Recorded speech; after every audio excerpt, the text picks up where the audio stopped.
Abnormal খাবারটারেও সেকেন্ডের মধ্যে করে ফেলবে প্যারানর্মাল। সবসময় আতঙ্কে থাকবা ফুরোয় যাবার। কাঁচা ঝাল দিয়ে কাঁচা আমের কাঁচা আচার বানানোর 10 মিনিট পরের থেকে খাওয়া শুরু, খাতি পারবা বছর জুড়ে। শর্ত একটাই, আচার যেন তেলের নিচে ডুবে থাকে।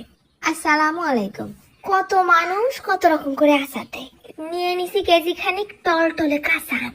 আস্ত আমটারে সুন্দর করে ধুয়ে নিয়ে টিস্যু দিয়ে মুছে নিচ্ছি। তারপরে নিয়ে নিছি রগ রগে লাল সবুজ কাঁচা ঝাল।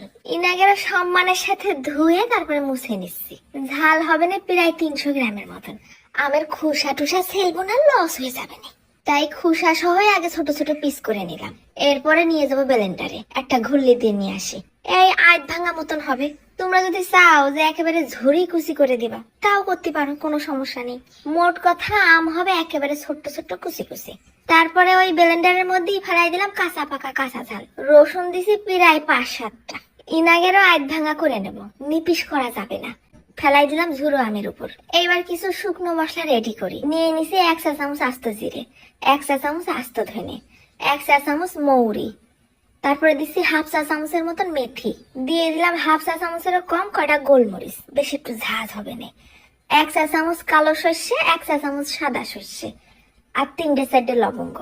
হালকা করে তেল ছাড়া গরম কড়াইতে একটু টেলে নিয়ে এসে একেবারে নিপিস করে গুঁড়ো করে নেব। এই গুঁড়োটা কিন্তু ভালো করে মিহিন করতে হবে না। ফেলাই দিলাম আমের উপরে। তারপরে চুলোয় দিলাম কড়াই। কড়াইয়ের উপরে ফেলাই দিলাম ঘপ ঘপ করে 1 লিটার সর্ষের তেল। দিয়ে দেবো ছোট্ট ছোট্ট কয়েক কোয়া রসুন আর বেশ কয়টা শুকনো ঝাল ফোড়ন। রসুনটা কিছুক্ষণ ভাজা হয়ে আসলি দিয়ে দিলাম 1 চা চামচ কালো জিরে। তেলটা খুব সুন্দর করে জাল করে নিতে হবে। এবার ওই আমের উপরে দিয়ে দিচ্ছি 1 চা চামচ হলদির গুঁড়ো, 1 চা চামচ নুন, একটুখানি কালারের জন্য দিলাম 1/2 চা চামচ শুকনো ঝালের গুঁড়ো। তারপরে দিয়ে দিচ্ছি 1 কাপ ভরে ভিনেগার। এরপর মশলার সাথে আমরা আগে সুন্দর করে মাখাই নেব। তারপরে ঢেলে দিলাম গরম গরম সরষের তেল। তারপর চামচ দিয়ে আমের সাথে তেলের সাথে সুন্দর করে ঘুটে ঘুটে মাখাই নেব।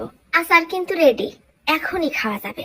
এবার একটা পরিষ্কার শুকনো কাঁচের বয়মে আচার ভরে রেখে দেবো বছর খানিকের জন্য। কিচ্ছু হবে না, এত টেস্ট এই আচারটা।